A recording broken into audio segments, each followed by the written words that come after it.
నమస్తే, welcome to reporters time. నేను రాజశేఖర్. ప్రాంతం ఏదైనా, అంశం ఏదైనా, పార్టీ ఏదైనా దానిపై సమగ్ర సమాచారం అందించడానికి మా ప్రతినిధులందరూ సిద్ధంగా ఉన్నారు. ముందుగా మనం మహబూబ్ నగర్ వెళ్దాం. అక్కడ మా ప్రతినిధి ప్రదీప్ మనకి అందుబాటులో ఉన్నారు. జాతీయ రహదారిపై మరమ్మతులు, వేలాదిగా నిలిచిన వాహనాలు, గంటల తరబడి వాహనదారులకు ఇబ్బందులు. జడ్చర్ల సమీపంలో 44వ జాతీయ రహదారిపై మరమ్మతులు చేపట్టారు అధికారులు. ఇక ఈ నేపథ్యంలోనే కిలోమీటర్ల మేర వాహనాలు నిలిచిపోయినటువంటి పరిస్థితి కనిపిస్తూ వస్తుంది.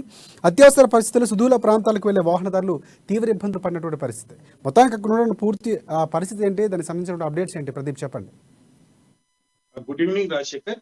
ఏదైతే జాతీయ రహదారి 44పై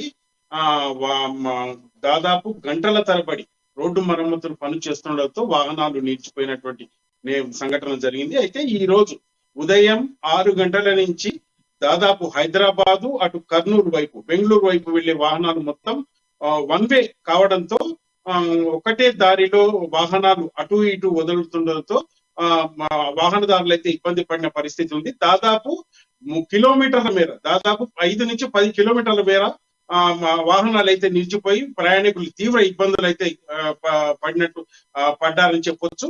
అయితే ఈ నేపథ్యంలోనే దివిటిపల్లి నుంచి జడ్చర్ల సమీపంలోని బూరెడ్డిపల్లి వరకు ఒకవైపు రోడ్డు మరమ్మతులు పనులు జరుగుతుండడంతో ఒకే వైపు వాహనదారులను అధికారులు విడిచిపెట్టిన నేపథ్యంలో వాహనాలు చెల్లా చెదురుగా మారడంతో గంటల తరబడి రోడ్ అయితే జామైందని చెప్పవచ్చు. దీంతో ప్రయాణికులు, మహిళలు, చిన్నపిల్లలు కూడా ఇబ్బంది పడినటువంటి నేపథ్యం ఉంది. అయితే ఒకవైపు రోడ్డు పనులు జరుగుతుండడంతో ఒకే వైపు వాహనాలు అటు ఇటు వెళ్ళవలసిన పరిస్థితి అయితే నెలకొంది. పోలీసులు వాహనాలను నిలుపుదల చేసి ఒకవైపు వదులుతుండడంతో తీవ్ర పరిస్థితి అయితే ఉందని చెప్పొచ్చు రాజశేఖర్. రైట్. ఒకటి అత్యవసర పరిస్థితుల్లో వెళ్ళేటటువంటి వాహనదారులు ఉంటారు, లేదా రోజువారీ పనులకు సంబంధించినటువంటి డైలీగా తిరిగే వారు కూడా ఉంటారు. అలాంటి వారికి ముందస్తుగా సమాచారం ఇవ్వడం కానీ, లేకపోతే దానికి సంబంధించిన ప్రత్యామ్నాయంగా కొన్ని ముందస్తు జాగ్రత్తలు తీసుకుని ఉంటే బాగుండదన్నటువంటి అభిప్రాయం కూడా వ్యక్తం అవుతుంది. అలాంటి చర్యలు ఏమైనా తీసుకున్నారు అక్కడ ఉన్నటువంటి అధికారి యంత్రాంగం మీద? అయితే ఏదైతే national highway authority of India అధికారులు, తర్వాత జిఎంఆర్ సంస్థ సంబంధించిన ప్రతినిధులు ఈ సమాచారం ప్రయాణికులకు చేరవేయకపోవడంతో కొంత అలసత్వం అయితే నెలకొందని చెప్పొచ్చు. దీంతోనే ఒకే వైపు మరమ్మతులు, ఎటువంటి ఇంటిమేషన్ లేకుండా ఒకే వైపు మరమ్మతులు చేస్తుండడంతో ఒకే వైపు వాహనాలు వదలతో ఈ పరిస్థితి తలెత్తిందని అంటున్నారు. అయితే పోలీసులకు కూడా సరైన సమాచారం లేకపోవడంతో హఠాత్తుగా జరిగిన సంఘటనపై పోలీసులు కూడా ఏం చేయాలో తోచక ఒకవైపు వాహనాలు నియంత్రిస్తూనే మరోవైపు వాహనదారులకు కొంత దారి అయితే ఏర్పాటు చేసి వదులుతున్నటువంటి నేపథ్యం ఉంది. దాదాపు ఇప్పటికి కూడా వాహనదారులు రోడ్డు పైన ఉండడంతో తీవ్ర ఇబ్బందులు అయితే ఎదుర్కొంటున్నారు. అయితే అధికారులు ముందస్తు సమాచారం ఎటువంటిది లేకుండా ఈ రోడ్డు మరమ్మతులు పనులు చేయడం వల్ల ఇటువంటి సమస్య తలెత్తిందని కూడా ప్రయాణికులు చెప్తున్నారు. అయితే బెంగళూరు నుంచి హైదరాబాద్ వైపు అటు ఇటు వెళ్లే వాహనదారులు అయితే తీవ్ర ఇబ్బందులు అయితే పడుతున్నటువంటి నేపథ్యం ఉంది. సరైన భోజన సౌకర్యాలు, సరైన సదుపాయాలు కూడా అధికారులు కల్పించడంలో విఫలమైనట్లు కనిపిస్తుంది. అయితే ప్రయాణికులు వాహనాలు అక్కడే వదిలేసి కిలోమీటర్ల మేర నడిచి ఏదైతే జడ్చర్ల సమీపంలోని హోటళ్లకు వెళ్ళి తింటున్న పరిస్థితి అయితే కనిపిస్తుంది రాజశేఖర్. రైట్. అవుట్. అంటే ప్రధానంగా జాతీయ రహదారి రావడం 44, మీరు అన్నట్టు బెంగళూరుకు సంబంధించినటువంటి ప్రధాన ప్రాంతాలకు వెళ్ళేటటువంటి రాకపోకలు సాగే ప్రాంతం నేపథ్యంలో ముందస్తుగా సమాచారం ఇచ్చుంటే కొంతవరకు ప్రయాణికులు కూడా దారి మళ్లింపు చర్యలు చేపట్టుంటే వెళ్ళేటటువంటి పరిస్థితి ఉండదు. కానీ అక్కడ లేదు. కానీ ప్రధానంగా ఇంకోటి చూసుకుంటే, అంటే ఇలాంటి ఇబ్బందులు ఉన్న నేపథ్యంలో ప్రయాణికులు ఏమంటున్నారు అసలు? అయితే ప్రయాణికులు అయితే తీవ్ర ఇబ్బందులు అయితే పడుతున్నటువంటి సందర్భం ఉంది. అయితే బెంగళూరు నుంచి హైదరాబాద్ వైపు వెళ్లే వాహనదారులు, ముఖ్యంగా మహిళలు తీవ్ర ఇబ్బందులను అయితే ఎదుర్కొంటున్నారు. వాళ్ళు ఎటు వెళ్ళలేని పరిస్థితిలో ఉన్నారు. ఒకవైపు కిలోమీటర్ల మేర వాహనాలు నిలిచిపోయి అధికారులు కూడా ఎవరు స్పందించకపోవడంతో తీవ్ర ఇబ్బందులు అయితే రోడ్డుపై వాళ్ళు వ్యక్తం చేస్తున్నట్టు నేపథ్యం ఉంది. ప్రయాణికులు, అధికారులు తొందరగా చొరవ చూపి వాహనాలను నియంత్రించి అయితే ఇక్కడున్న వాహనాలు క్లియర్ చేయాల్సిందిగా వారైతే కోరుతున్నారు. అధికారులు కూడా ఎవ్వరు అందుబాటులోకి రాకపోవడంతో పోలీసులే మొత్తం ఈ చర్యకు పూనుకున్నట్టు మనకైతే విజువల్స్ లో మనం స్పష్టంగా చూడొచ్చు. పోలీసులు కూడా మౌనార్ నుంచి ట్రాఫిక్ పోలీసులు ప్రత్యేకంగా తెప్పించి జిల్లా ఎస్పీ ఆదేశాల మేరకు వాహనదారులను అయితే ఒకవైపు నిలిపి మరోవైపు ఒక్కొక్క వాహనాన్ని అయితే వదులుతున్నటువంటి సంఘటన అయితే అక్కడ చోటు చేస్తుంది రాశి. రైట్. ఇంకోటి ప్రదీప్, అంటే ప్రత్యామ్నాయ మార్గాలు ఏమైనా అక్కడ నుంచి, అంటే ఇతర ప్రాంతాలకు వెళ్ళేటటువంటి వాళ్ళకి ఆ మరమ్మత్తు పనులు ప్లేస్ నుంచి కాకుండా మిగతాగా మళ్లింపు వెళ్ళి లేకపోతే డైవర్షన్ చేసుకునే అవకాశం ఏమైనా ఉందా అక్కడ? అయితే అక్కడ బూరేడిపల్లి సమీపంలో కొంత, అంటే ఇప్పుడు వాహనాలు నిలిచిన ప్రదేశం నుంచి బూరేడిపల్లి, జడ్చల మండలం బూరేడిపల్లి దాదాపు 2 కిలోమీటర్లు ఉంటుంది. ఈ 2 కిలోమీటర్లకు కూడా అక్కడ యూటర్న్ ఒకటి ఏర్పాటు చేసి బూరేడిపల్లి వయా జడ్చల పట్టణంలో నుంచి వాహనాలను అయితే వదులుతున్నటువంటి సందర్భం ఉంది. అయితే ఆ 2 కిలోమీటర్ల మేర కూడా దాదాపు 3 నుంచి 5 గంటల వరకు ఒక్కొక్క వాహనానికి పడుతుందని చెప్పొచ్చు. అయితే ఉదయం 6 గంటల నుంచి ఈ సమస్య తలెత్తడంతో పోలీసులు అయితే ఉదయం 6 గంటల నుంచి రోడ్డు పైన బైఠాయించి శ్రమిస్తున్నారని చెప్పొచ్చు.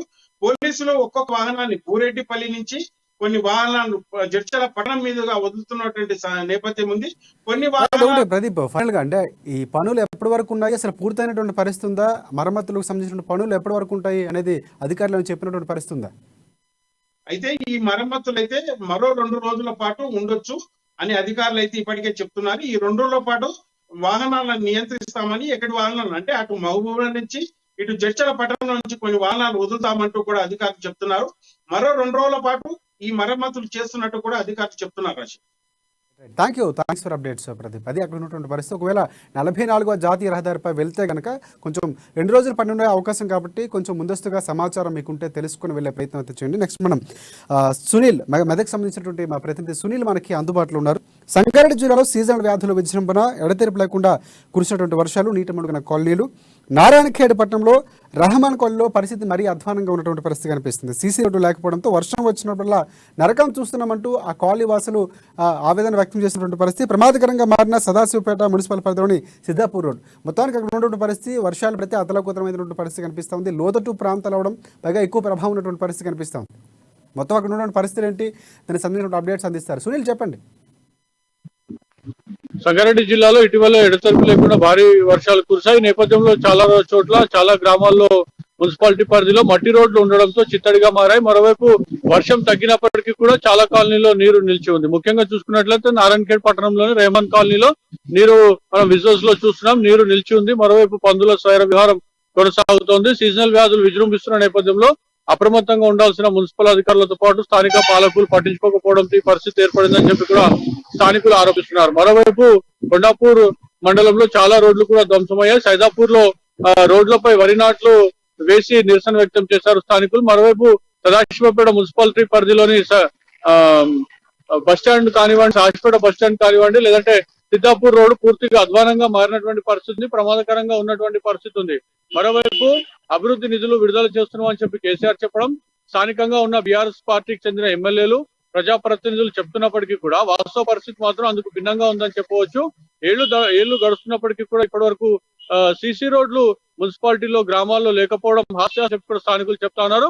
సిద్ధాపూర్ రోడ్డుకు అయితే మంత్రి హరీష్ రావుతో పాటు స్థానిక మాజీ ఎమ్మెల్యే చింతా ప్రభాకర్, టీఎస్హెచ్డిసి చైర్మన్ ఉన్నటువంటి చింతా ప్రభాకర్ ఆధ్వర్యంలో సిద్ధాపూర్ రోడ్డుకు అయితే సిద్ధాపూర్ రోడ్ నిర్మాణానికి అయితే శంకుస్థాపన చేసి ఏళ్లు గడుస్తున్నప్పటికీ కూడా సిద్ధాపూర్ రోడ్డు పనులు మాత్రం పూర్తిగా కాలేదు. మరోవైపు సిద్ధాపూర్ రోడ్డు ప్రమాదకరంగా మారడమే కాకుండా ఆటోల్లో బోల్తా పడి కూడా చాలా మంది గాయాలైనటువంటి పరిస్థితి ఉంది. ఆ గాయాలైనటువంటి క్షతగాత్రులు కూడా మనతో మాట్లాడినటువంటి పరిస్థితి ఉంది.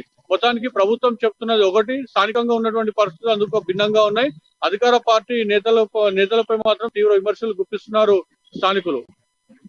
ఒకటి సునీల్, ప్రధానంగా చూసుకుంటే సరైనటువంటి రోడ్లు ఉంటే, డ్రైనేజ్ వ్యవస్థ ఉంటే, ఎంత వర్షాలు పడినప్పటికీ కూడా కొంతవరకు నీరు నిల్వ ఉండకపోవడంతో వ్యాధుల ప్రభావం అనేది తగ్గే ఉంటుంది. అలాగే మీరు అన్నట్లు ప్రమాదాలు కూడా తగ్గే అవకాశం ఉంటుంది. కానీ అక్కడ పూర్తిగా పరిస్థితి భిన్నంగా ఉంది. సిద్ధాపూర్ రోడ్డుకు సంబంధించినటువంటి శంకుస్థాపన చేసిన పనుల్లో జాప్యం జరుగుతుంది. అంటే అక్కడ ఉన్నటువంటి ఇన్ని ప్రమాదాలు జరుగుతున్నా అధికారులు ఎందుకు పట్టించుకోవట్లేదు? ప్రధానంగా ఎందుకు నిర్మించలేకపోతున్నారు? నిధుల కొరత ఉందా, లేకపోతే ప్రభుత్వ అధికారుల అలసత్వమా, లేకపోతే ప్రభుత్వం సంబంధించిన నేతలు పట్టించుకోవట్లేదు? ఏంటి అసలు సమాచారం? మున్సిపల్ కమిషనర్ రోడ్డు సిద్ధాపూర్ స్థానికులు ప్రశ్నించినప్పుడు ఆయన రోడ్డు వేరే రోడ్డు వెతుక్కోవాలని చెప్పి నిర్లక్ష్యంగా సమాధానం ఇచ్చారని చెప్పి స్థానికులు ఆరోపిస్తున్నటువంటి పరిస్థితి. మరోవైపు మనం చూసుకున్నట్లయితే మీరు ఏ పార్టీకి చెందిన వారని చెప్పి కూడా మున్సిపల్ కమిషనర్ వారు ప్రశ్నించినటువంటి పరిస్థితి ఉంది. అంటే వీటన్నిటిని చూసుకున్నట్లయితే అధికారులు కేవలం అధికార పార్టీ నాయకులు, అధికార పార్టీకి చెందిన కార్యకర్తలు అడిగితే మాత్రమే సమాధానం ఇచ్చే పరిస్థితి ఉందని చెప్పి కూడా సంగారెడ్డిలో అనేక ఆరోపణలు చేస్తున్నటువంటి పరిస్థితి. మొత్తానికైతే ఈ పరిస్థితిపై స్థానికులు తీవ్ర ఆగ్రహం వ్యక్తం చేస్తున్నారు. మరోవైపు సీజనల్ వ్యాధులు విజృంభిస్తున్నటువంటి పరిస్థితిలో అధికారులు ఎందుకు పట్టించుకోవడం లేదని చెప్పి కూడా స్థానికులు విమర్శిస్తున్నటువంటి పరిస్థితి ఉంది. ఇంతవరకు ఆ ఏరియాలో ఏమైనా అధికారులు అలాంటి చర్యలు ఏమైనా అంటే తీసుకున్నారు? ఎందుకంటే సీజనల్ వ్యాధులు ప్రబలుతున్నటువంటి నేపథ్యంలో కండ్ల కలకలు వస్తున్నాయి, వైరస్లు, ఫ్లూ వచ్చినటువంటి నేపథ్యాలు కనిపిస్తున్నాయి. ఎక్కడైనా దానికి సంబంధించినటువంటి జాగ్రత్త చర్యలు తీసుకున్నారా? ప్రజలకు అవగాహన కల్పించడం, మంచినీరు తాగడం కానీ కనీసం ఉన్నటువంటి వైద్య శాఖకు సంబంధించినటువంటి అధికారులు ఎవరైనా ఊర్లో పర్యటించినటువంటి పరిస్థితి ఏమైనా ఉందా? వైద్య శాఖ అధికారులు అయితే జిల్లాకు చెందినటువంటి డిఎంహెచ్ఓ డాక్టర్ గాయత్రి దేవి అయితే సీజనల్ వ్యాధుల పట్ల అప్రమత్తంగా ఉన్నామని ప్రకటించడమే కాకుండా ఆమె వైద్య సిబ్బందిని కూడా కాలనీలకు పంపిస్తున్నటువంటి పరిస్థితి ఉంది. ఇట్లా చుట్టుపక్కల నీరు నిల్వ ఉంచకూడదని చెప్పి కూడా చెప్తున్నటువంటి పరిస్థితి ఉంది. పరిసరాలు పరిశుభ్రంగా ఉంచుకోవాలని చెప్పి కూడా ఆమె చెప్తా ఉన్నారు. కానీ సీసీ రోడ్లు లేదా కాలనీలో నీళ్లు నిలిచి ఉండడం పట్ల అయితే స్థానికులు ఆగ్రహం వ్యక్తం చేస్తున్నారు. ఇవన్నింటినీ కూడా మున్సిపల్ గ్రామ పంచాయతీ సిబ్బంది చూసుకోవాల్సిన పరిస్థితి ఉంటుంది. స్థానిక ఎమ్మెల్యే కూడా వీటన్నిటిని పట్టించుకోవాల్సిన పరిస్థితి. కానీ వారందరూ కూడా గాలికి వదిలేసి నిమ్మకు నీరెత్తినటువంటి పరిస్థితులు మనకు స్పష్టంగా కనిపిస్తున్నాయి సంగారెడ్డి జిల్లాలో.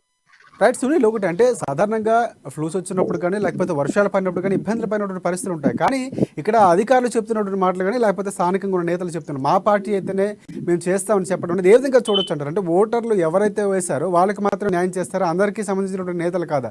ఇలాంటి ప్రశ్నలు ఉత్పత్తి అవుతున్న నేపథ్యంలో అక్కడ ఉన్నటువంటి పరిస్థితి అంటే రాజకీయ వస్తున్నటువంటి ఎన్నికల నేపథ్యంలో అధికార పార్టీకి ఒక రకంగా దెబ్బతీసే అవకాశం ఏమైనా ఉందంటారు? ఇవన్నీ స్థానిక సమస్యలు కీలకంగా మారనున్నాయి. రాయబోయే అసెంబ్లీ ఎన్నికల్లో సంగారెడ్డిలో ఖచ్చితంగా మార్పు ఉంటుందని చెప్పి కూడా స్థానికులు చెప్తా ఉన్నటువంటి పరిస్థితి. ఈసారి ఓట్లు అడిగేందుకు కోసం మేము తిరగబడతామని చెప్పి కూడా ముఖ్యంగా చెప్తా ఉన్నారు. సదాశివపేటలో అధికార పార్టీ నేతలకైతే భంగపాటి సార్ తప్పదని చెప్పి కూడా స్పష్టంగా చెప్తా ఉన్నారు. అక్కడ ఓటు బ్యాంక్ కూడా అధికార పార్టీకి తగ్గే అవకాశాలు స్పష్టంగా కనిపిస్తున్నాయి. Thanks for updates Sunil. Laxman, Warangal వెళ్దాం. వరంగల్ మా ప్రతినిధి స్వామి మనకి అందుబాటులో ఉన్నారు. ప్రధానంగా చూసుకుంటే మహబూబాబాద్ జిల్లా డిఎంహెచ్ఓ ఎదుట ఆందోళన నిర్వహించినటువంటి పరిస్థితి. డిఎంహెచ్ఓ ముందు ధర్నాకు దిగారు కంటి వెలుగు వాహనదారులు. పెండింగ్ వేతనాలు వెంటనే చెల్లించాలని డిమాండ్ చేశారు. వేతనాలను మంజూరు చేయకపోతే ఆత్మహత్య చేసుకుంటామంటూ కూడా వాహనదారులు హెచ్చరించినటువంటి పరిస్థితి కనిపిస్తూ ఉంది. పెండింగ్ వేతనాలను చెల్లించాలని కోరుతూనే బిల్లుల కోసం ఆఫీసుల చుట్టూ చెప్పుల అరిపై తిప్పినప్పటికీ కూడా డిఎంహెచ్ఓ ఆఫీసులు ఎవరు కూడా పట్టించుకునే పరిస్థితి లేదంటూ కూడా వారు గగ్గోలు పెడుతున్నటువంటి పరిస్థితి కనిపిస్తుంది. సొంత డబ్బులు పెట్టి డీజిల్ పోసుకుని వాహనాలు నడుపుతున్నామని వాహనదారులు చెప్తున్నారు. డబ్బులు అడిగితే మంత్రి హరీష్ రావుని అడగండి అంటూ కూడా నిర్లక్ష్యమైనటువంటి సమాధానం డిఎంహెచ్ఓ నుంచి వస్తున్నటువంటి పరిస్థితి కనిపిస్తోందని వాహనదారులు చెప్తున్నటువంటి పరిస్థితి. మొత్తానికి అక్కడ ఉన్న పూర్తి అప్డేట్స్ ఏంటి చెప్పండి స్వామి. Good evening Rajasekhar. మొత్తానికైతే మహబూబాబాద్ జిల్లాలో కూడా దారుణం చోటు తీసుకుందని చెప్పొచ్చు. కంటి వెలుగు కింద కాంట్రాక్ట్ బేస్ కింద తీసుకున్న వాహనదారులు అయితే గత కొద్ది నెలల నుంచి కూడా వాళ్ళకు బిల్లులు పెండింగ్ లో ఉండటంతో పాటు కూడా వాళ్ళకు రికార్డు డొక్కాడిన పరిస్థితి కాబట్టి వాళ్ళకు బిల్లులు చెల్లించాలని చెప్పి కూడా ఆందోళన చేసిన పరిస్థితి వాళ్ళ చోటు చేసుకుందని చెప్పుకోవచ్చు. మొత్తానికైతే బిల్లులు కంటి వెలుగు హెల్త్ శాఖ నుంచి కూడా రావాల్సిన బిల్లులు మాత్రం పెండింగ్ లో ఉండటంతో పాటు ఆ నిత్య అంటే వాళ్ళకు ఆ కుటుంబ రీత్యా కూడా భారం అయిపోతుందని చెప్పి కూడా ఆందోళన చేస్తున్న పరిస్థితి కనపడతా ఉంది. మొత్తానికైతే బిల్లులు చెల్లించమని చెప్పి డిఎంహెచ్కు మొరపెట్టుకుంటే మరి మంత్రి హరీష్ రావును అడుక్కోండి, అది సంబంధం మాకు లేదు అని చెప్పి కూడా ఒక కాలం దాటవేస్తున్న పరిస్థితి కనపడతా ఉంది. వారైతే వాహనదారులు అయితే మాత్రం మేము ఆత్మహత్య చేసుకునే శరణ్యము మాకు ఆర్థిక భారమైన మొత్తం కుటుంబంలో కూడా చిన్న భిన్నం అయిపోతుందని చెప్తున్న పరిస్థితి కనపడతా ఉంది. మొత్తానికైతే అక్కడ మాత్రం వాళ్ళు వాహనదారులు అయితే పెద్ద ఎత్తున ఆందోళన చేస్తున్న పరిస్థితి కనపడుతుంది. ఆ బిల్లులు చెల్లించకపోతే ఆత్మహత్యల శరణ్యము అంటున్న పరిస్థితి కనపడుతుంది. రాజశేఖర్, పథకాలు సాధారణంగా కంటి వెలుగు సంబంధించిన విడతల వారీగా ప్రజలకు అందుబాటులో తీసుకొచ్చామని చాలా గప్పాలు కొట్టినటువంటి ప్రభుత్వం పరిస్థితి. సో అలాంటి ప్రభుత్వ పథకాన్ని ప్రజలకు చేరవేసేందుకు వాహనదారులుగా పనిచేసినటువంటి వారు సొంతగా డీజిల్ పోసుకొని వెళ్ళేటటువంటి పరిస్థితి. సో ఇప్పుడున్నటువంటి పరిస్థితి అధికార యంత్రాంగం కానీ ప్రభుత్వానికి కానీ ఉన్నటువంటి పరిస్థితి ఎలా ఉందని మనం అర్థం చేసుకోవచ్చు. అంటే అంత అధ్వానంగా ఉందా? అంటే కనీసం ప్రజలకు చేరవేసేందుకు వాహనదారులు సహకరించినటువంటి నేపథ్యంలో వారికి ఇవ్వాల్సినటువంటి కనీస వేతనాలు ఇవ్వకపోవడం ఏ విధంగా చూడొచ్చు అంటారు? ప్రధానంగా వారి యొక్క డిమాండ్స్ ఏంటి? వారైతే కాంట్రాక్ట్ బేస్ కింద కంటి వెలుగు పథకంలో ఒక వాహనదారులను అయితే తీసుకున్న పరిస్థితి కనపడతా ఉంది. మొత్తానికైతే ఇంటింటికి కంటి వెలుగు మాత్రం పల్లెల్లోకి అంటే పట్టణాల నుంచి పల్లెల్లోకి తిరిగి కంటి వెలుగు పథకాన్ని అమలు చేసిన పరిస్థితి అయితే కంటి వెలుగు అంటే రోజువారీగా వీళ్ళు దినసరిగా వెళ్ళిన పరిస్థితి కనపడుతుంది. కానీ రోజుకు ఆ బిల్లులు రాకపోవడంతో కూడా జేబుల నుంచి అంటే డీజిల్ పోసుకొని కూడా వాహనాలు నడిపిన పరిస్థితి అయితే కనపడుతుంది. కానీ ఆ ప్రభుత్వం పేరుకే గొప్పలో కంటి వెలుగు పథకాన్ని తీసుకొచ్చింది. బడ్జెట్ కేటాయిస్తామన్నారు, కానీ ఇంతవరకు కూడా బడ్జెట్ కేటాయించలేదు. ఆ కేటాయించకపోవడం కూడా వాళ్ళు ఆ బిల్లులు చెల్లించలేకపోయారు. కాబట్టి వాళ్ళు బిల్లులు వెంటనే బడ్జెట్ కేటాయించి బిల్లులు చెల్లించాలి. లేకపోతే డిఎంహెచ్ఓ ఆఫీస్ ముందు కూడా ధర్నాలతో పాటు కూడా ఆత్మహత్యలు చేసుకుంటామని చెప్తున్న పరిస్థితి కనపడతా ఉంది. ఇది తూతూ మంత్రంగా కూడా కంటి వెలుగు ప్రభుత్వం తీసుకుంటే పేరుకే కంటి వెలుగు పథకం తీసుకొచ్చింది, కానీ బడ్జెట్ మాత్రం కేటాయించడంలో ప్రభుత్వం మాత్రం విఫలమైందని చెప్పుకోవచ్చు. మొత్తానికైతే పెండింగ్ లో ఉన్న వేతనాలను కూడా చెల్లించాలని చెప్పి కూడా రేపు కార్మిక సంఘాల ఆధ్వర్యంలో కూడా ధర్నాలు చేపట్టే అవకాశాలు ఎక్కువైతే కనపడతా ఉన్నాయి. వాళ్ళు ఆ ఆత్మహత్యలు చేసుకోవడం లేకపోతే పెట్రోల్ ను పోసుకొని నిరసన కార్యక్రమం చేసే పరిస్థితి అయితే కనపడతా ఉంది. అక్కడ మహబూబాద్ జిల్లాలో కూడా ఇప్పటికే కార్మిక సంఘాలకు పిలిపించిన నేపథ్యం అయితే కనపడుతుంది. అక్కడ మాత్రం కార్మిక సంఘాలతో పాటు కూడా వీళ్ళు వాహనదారులను కూడా వెంట తీసుకెళ్లి అక్కడ డిఎంహెచ్ ఆఫీస్ ముందు బిటాయిస్తారని కూడా హెచ్చరికలు జారీ చేసిన పరిస్థితి కనపడుతుంది. ఇది మాత్రం ప్రభుత్వం చేపట్టిన కంటి వెలుగు పథకం అయితే మాత్రం చాలా విఫలమైందని చెప్పుకోవచ్చు. ఇంతవరకు కూడా పూర్తి బడ్జెట్ కేటాయింపులో కూడా విఫలమైందని చెప్పొచ్చు. రానున్న ఆగస్టు 3న శీతాకాల సమావేశంలో ఏమైనా బడ్జెట్ కేటాయిస్తే మాత్రం వాళ్లకు ఆకలి తీర్చుకుని ఆర్థిక పరమైన పెండింగ్ లో బిల్లులు చెల్లిస్తే మాత్రం వాళ్ళు వాహనదారులు ఒక్కసారిగా ఊపిరి పీల్చుకునే పరిస్థితి అయితే కనపడుతుందని చెప్పుకోవచ్చు. మొత్తానికైతే పెండింగ్ లో ఉన్న బిల్లులు చెల్లించకపోతే మాత్రం వాళ్ళ ఆత్మహత్యల శరణ్యంగా కూడా వాహనదారులు హెచ్చరిస్తున్న పరిస్థితి కనపడుతుంది. కార్మిక సిఐటియు కావచ్చు, ఏఐటియుసిఎస్ కావచ్చు, కార్మిక సంఘాలతో రేపు రైట్ స్వామి, ఒకటి ప్రధానంగా ఇక్కడ డిఎంహెచ్ఓ అధికారులు చెప్తున్నటువంటిది ఏంటంటే వారు ఆఫీసుల కోసం డబ్బులు అడిగితే, అంటే ఆఫీసు చుట్టూ తిరిగి డబ్బుల కోసం వేతనాలు అడుగుతున్నటువంటి పరిస్థితి కనిపిస్తూ ఉంటే వాళ్ళు మాత్రం మంత్రి హరీష్ రావును అడగమంటున్నారు. మంత్రి హరీష్ రావు మరి స్పందిస్తారా? ఖచ్చితంగా స్పందించాలి చెప్పుకోవచ్చు రాజశేఖర్. ఎందుకంటే వీళ్ళ తోడు కూడా అంటే ఏకంగా వీళ్ళకు కాంట్రాక్ట్ బేసిస్ వాహనదారులకు తోడుగా కూడా రేపు కార్మిక సంఘాలు ఎంటర్ అవ్వబోతున్నాయి. ఎందుకంటే సిఐటి కావచ్చు, ఏఐటిఎస్ కావచ్చు, ఆ కార్మిక సంఘాలు భారీ ఎత్తున ఆ నిరసన కార్యక్రమం చేపడితే కానీ హరీష్ రావుకు సెగ తగులుతుందని చెప్పి కూడా వాళ్ళు హెచ్చరించిన పరిస్థితి కనపడుతుంది. దీనికి మాత్రం హరీష్ రావును అడుక్కోమని చెప్పి డిఎంహెచ్ఓ కూడా పదే పదే అంటున్న పరిస్థితి కనపడుతుంది. ఈ నేపథ్యంలో రేపు మాత్రము సిఐటియు, ఏఐటిసి కార్మిక సంఘాల నేతృత్వంలో డిఎంహెచ్ఓ ఆఫీసు ముట్టడిస్తున్నారని చెప్పి కూడా వాహనదారులు అయితే హెచ్చరిస్తున్న పరిస్థితి కనపడుతుంది. హరీష్ రావు స్పందించడా అని రేపటి వరకు తెలియాల్సింది. మొత్తానికైతే రైట్, ఒకటి అంటే హరీష్ రావునే అడగమని చెప్పినటువంటి అధికారులు, అంటే అక్కడ ఉన్నటువంటి అధికారులు హరీష్ రావుని అడగడం అని చెప్పడంలో ఆంతర్యం ఏమనుకోవచ్చు? అంటే హరీష్ రావు కనుసన్నల్లోనే కావాలని ఇవ్వట్లేదు, ఆయనకి మొత్తం తెలుసు, ఆయన దగ్గర సమాధానం ఉంది అని ఒక విధంగా అర్థం చేసుకోవచ్చు. లేదనుకుంటే అధికారులు నిర్లక్ష్యంగా సమాధానం చెప్తున్నారు అనుకోవచ్చు. ఏ విధంగా భావించవలసిన అవసరం ఉంది? ఖచ్చితంగా ఇది హరీష్ రావు వైఫల్యమే అనుకోవచ్చు. ఎందుకంటే బడ్జెట్ కేటాయింపులో కూడా మంత్రి ఆరోగ్య శాఖ మినిస్టర్ గా ప్రస్తుతం బాధ్యతలో ఉన్న మంత్రి హరీష్ రావు బాధ్యత ఇవి చెల్లించాల్సిన బిల్లులు పెండింగ్ లో ఉన్న బిల్లులు మాత్రం పాస్ చేయాల్సింది మంత్రి హరీష్ రావు. కాబట్టి ఆయన హరీష్ రావు కన్ను సందర్భంలోనే ఇది జరుగుతుందని చెప్పుకోవచ్చు. మొత్తానికైతే ఇవి హరీష్ రావు బిల్లులు కేటాయించలో మాత్రం విఫలమైన చెప్పుకోవచ్చు. ఇది ఆయన కనుసన్నలో ఇది జరుగుతుందని చెప్పుకోవచ్చు. కానీ తూతూ మంత్రంగా మాత్రము అధికారులు అయితే ఏం చెప్పలేకపోతున్నారు. హరీష్ రావు బిల్లుల కేటాయింపులో కూడా అంటే తలదూర్చలేదు. ఇంతవరకు ఆ బిల్లుల పెండింగ్ లో ఉన్నాయి, చెల్లించలో కూడా ఇంతవరకు ఎలాంటి సంతకాలు కాలేదని చెప్తున్న పరిస్థితి కనపడుతుంది రాజశేఖర్. రైట్, ఒకటి స్వామి, అంటే ఏదైతే అధికార నిర్లక్ష్యంగా వేతనాలకు సంబంధించినటువంటి ఇంత అంటే సాక్షాత్తు అధికారులే హరీష్ రావును అడగమని చెప్పినటువంటి పరిస్థితి, సొంత డబ్బులు పోసుకొని, పెట్రోల్ పోసుకొని, డీజిల్ పోసుకొని వారు వెళ్ళి సేవలో, అంటే చాలా వినూత్నంగా చాలా బ్రహ్మాండమైనటువంటి పథకంగా చెప్పుకున్నటువంటి ప్రభుత్వానికి సంబంధించినటువంటి కీలక పాత్ర పోషించిన వాహనదారుల పరిస్థితి ఇలా ఉంటే వారు ప్రధానంగా ఎలాంటి డిమాండ్ చేస్తున్నారు, భవిష్యత్తులో ఎలాంటి కార్యాచరణ చేపట్టే అవకాశం ఉంది? ఖచ్చితంగా చేపట్టవలసిన అవసరం ఉందని వాళ్ళు ఇప్పటికే హెచ్చరికలు జారీ చేస్తా ఉన్నారు. ఆత్మహత్యలా లేకపోతే కార్మిక సంఘాలతో పెట్రోల్ ఒంటిపై పెట్రోల్ పోసుకుని డిఎంహెచ్ ఆఫీస్ ముందు ఆత్మహత్య చేసుకుంటామని చెప్పి కూడా హెచ్చరిస్తున్న పరిస్థితి కనపడుతుంది. దీని పట్ల వెంటనే తన్నీరు హరీష్ రావు స్పందించాలి అని చెప్పి కూడా చెప్తున్న పరిస్థితి కనపడతా ఉంది. ఈ విధంగా అంటే డిఎంహెచ్ఓ కూడా ఈ వాహనదారులకు ఈ విధమైన సమాధానం చెప్పుడు కూడా ఇది ఒక రకంగా చూస్తే వాళ్ళను అంటే ఒక రకంగా చూస్తే వాళ్ళను మాత్రం తిరస్కరించినట్టే అనుకోవచ్చు అని చెప్పుకోవచ్చు. వాళ్ళను అంటే వాహనదారుని పట్ల కూడా చిన్న చూపు చూసినట్టే అనుకోవచ్చు రాజశేఖర్. మొత్తానికి అయితే దీని పట్ల హరీష్ రావు స్పందించి ఆ వాహనదారులను ఆదుకోవాలని చెప్పి కూడా కోరుకున్న పరిస్థితి కనపడతా ఉంది. Right thanks for updates Swamy. Next మనం నిజామాబాద్ వెళ్దాం. అక్కడ చూసుకుంటే మా ప్రతినిధి నవీన్ మనకి అందుబాటులో ఉన్నారు. కామారెడ్డి జిల్లా భాన్స్వాడ మున్సిపల్ ఆఫీస్ ముందు ఉద్రిక్తత వాతావరణం ఉన్నటువంటి పరిస్థితి కనిపిస్తుంది. మున్సిపల్ కమిషనర్ రమేష్ సంతకం ఫోర్జరీ చేశారు అశోక్ అనే వ్యక్తి.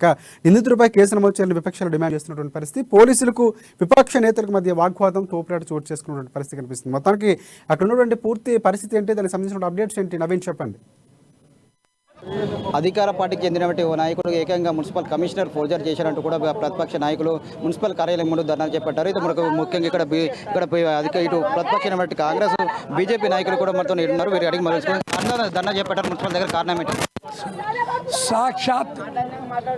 సాక్షాత్ బాన్స్వాడ మున్సిపల్ కమిషనర్ గారి సంతకాన్ని ఫోర్జరీ చేసి విద్యుత్ ఆఫీసులో ఇచ్చి దానికి ఒక మీటర్ పొంది ఒక షెడ్డు నిర్మించి, దానికి పర్మిషన్ లేని షెడ్డు నిర్మించి దాన్ని నిర్మించడం జరిగింది. అది బయటకు వచ్చింది.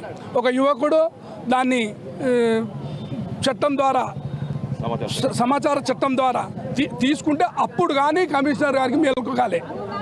నిజంగానే ఈ సంతకం నాది కాదు అని ఆయన ఒప్పుకుంటున్నాడు. కానీ పోలీస్ స్టేషన్లో కంప్లైంట్ ఇవ్వాలి కదా. కమిషనర్ వ్యక్తిగతం కాదు కదా. కమిషనర్ అంటే బాన్స్వాడకు సంబంధించిన ఒక అధికారి కదా.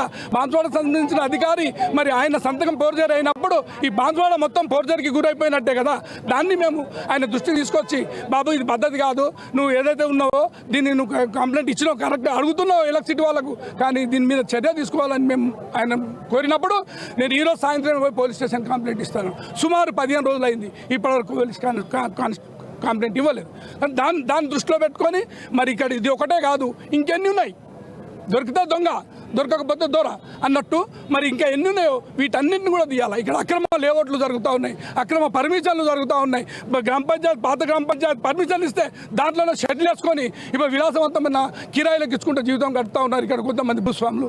ఈ పార్టీ అధికార పార్టీ తొత్తులుగా మారి అధికారులు మొత్తం అధికార పార్టీకి తొత్తులు అయిపోయారు. ఇక్కడ ఏ అధికారి పనిచేస్తలేడు, కేవలం కనుసాగల్లోనే పోచారం శ్రీనివాస్ రెడ్డి కనుసాగల్లోనే వాళ్ళ కుటుంబ సభ్యుల కనుసాగల్లోనే అధికారులు ఈ వ్యవస్థ కానీ ఆ వ్యవస్థ కానీ ఇదేని కాదు, అన్ని డిపార్ట్మెంట్లలో కూడా ఇదే దందా నడుస్తుంది. కనుక మేము ముఖ్యంగా మనం చేస్తున్నాం. ఇది మా కంటికి వచ్చింది, ఇది ప్రజల్లో తెలిసింది, పేపర్లో వచ్చింది, టీవీలో వచ్చినా కూడా 15 రోజులుగా ఇంకా కేసు బుక్ చేయలేదంటే ఎంతో శోచనీయకరమైన విషయం. ఆయన అధికారి గారికి ఉండాలి కదా. నా సంతకాన్ని ఫోర్జరీ చేస్తే నేను కంప్లైంట్ ఇవ్వాలని, అది ఇవ్వకపోవడంతో ఈరోజు రోడ్డు మీద పడడం జరిగిందని ఈ సందర్భంగా మనం చేస్తున్నాం.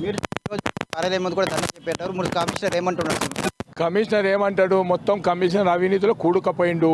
నేను యాజ్ ఏ కౌన్సిలర్గా నేను ఎన్నోసార్లు చెప్పినాం. బిల్డింగ్ ఇన్స్పెక్టర్ కూడా మేము అందరం కలిసి తీర్మానం చేసినాము ఆయన నీడికెళ్ళి తీసేయాలని. అయినా కానీ వాళ్ళకు తొత్తుగా ఏదైతే పోచారం శ్రీనివాసరెడ్డి కొడుకులు తర్వాత తమ్ముడు మొత్తం భూ కబ్జాలు మొత్తం ల్యాండ్ గ్రాబింగే మొత్తం బాన్స్వాడలో ఏదైతే లేవెట్ ఒక లేవెట్ చూపిస్తాను, అది వక్ఫ్ బోర్డుకు సంబంధించిన భూమిని కూడా మొత్తం ప్రైమ్ ల్యాండ్ దాన్ని లేవెట్ చేసి ఇప్పుడు అమ్మేస్తుండ్రు. ఇప్పుడు కాయిదాలు మాకు దొరికి నేను కోర్టులో వేస్తా, దాని మీద ఆల్రెడీ కంప్లైంట్ చేస్తే వాళ్ళందరూ డబ్బులు ఇచ్చి మరి కేసు వేసిన దాన్ని కూడా విడ్రా చేపించి అంటే మొత్తం కోర్టులు సంపాదించుకొని ఒక దిక్కు ఉసుక, ఒక దిక్కు కంకర, ఇంకో దిక్కు కాంట్రాక్ట్ వ్యవస్థ ఎట్లయిపోయిందంటే ఒక్క కాంట్రాక్టర్ కూడా ఊర్లో లేడు.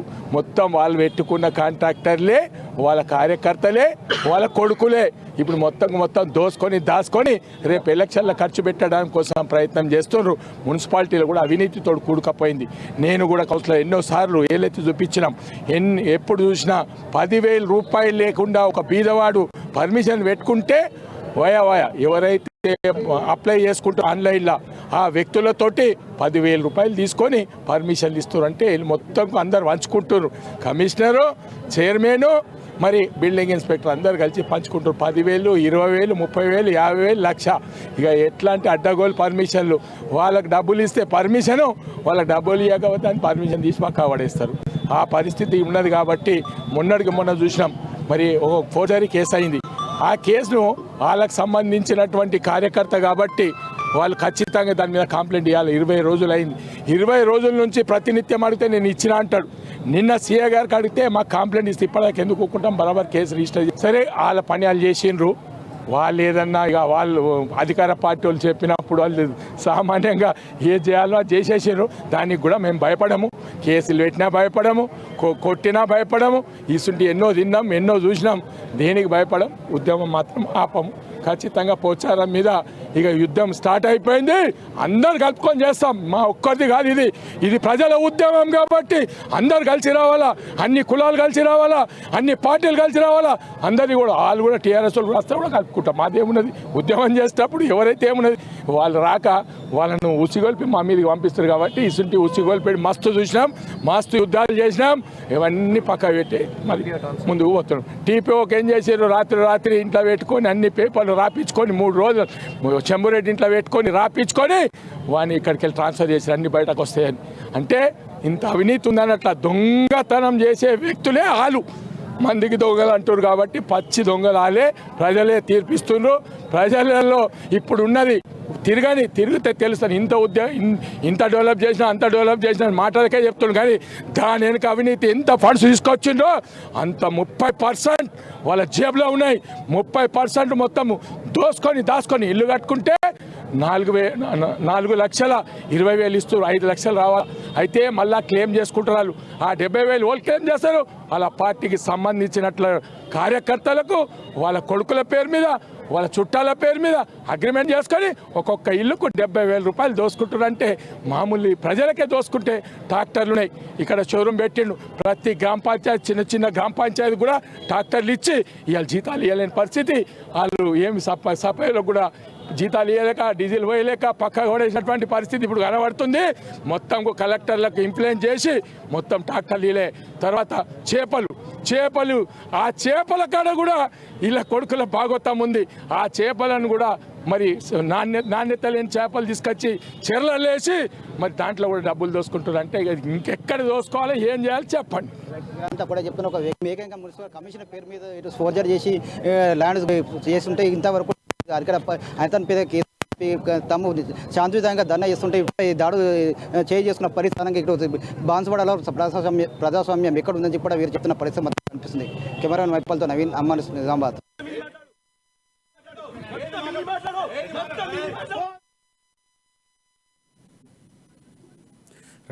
Thanks for updates Naveen. ఇది ఇవాల్టి రిపోర్టర్స్ టైం. రేపటి రిపోర్టర్స్ టైంలో మళ్ళీ కలుసుకుందాం. అంతవరకు చూస్తూనే ఉండండి అమా న్యూస్, నిజం కోసం జనం కోసం.